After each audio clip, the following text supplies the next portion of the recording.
પારુલ તને યાદ છે તે લગ્ન પહેલા મને શું કીધું તું? હા તે યાદ જ હોય ને, મેં તમને એવું કીધું હતું કે લગ્ન પછી તમારા બધા દુઃખ દર્દમાં ભાગીદાર બનીશ. પણ લગ્ન પહેલા તું દુખી જ નતો. હા તે મેં લગ્ન પછીની જ વાત કરી હતી, લગ્ન પહેલાની નહીં.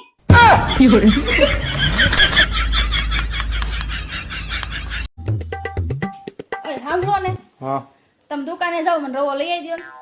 રવો શું કરવો? અરે મારા ભાઈ આવે છે ને તો શીરો બનાવો છે. હવે એની હાટું શીરો ન બનાવવાનો હોય. પણ મારી બેન આવે છે. તાર બેને આવે છે હા એટલે જ કહું છું એની હાટું શીરો ન બનાવવાનો હોય. એની હાટું તો શ્રીખંડ મઠ્ઠો રબડી ને એવું કાંઈક લાવવાનું હોય. હું લેતો આવું માર્કેટમાંથી.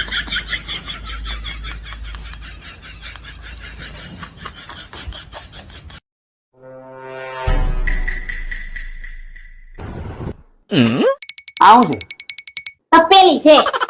એ તપેલી જ મને ખબર. કહું શું તપેલી છે?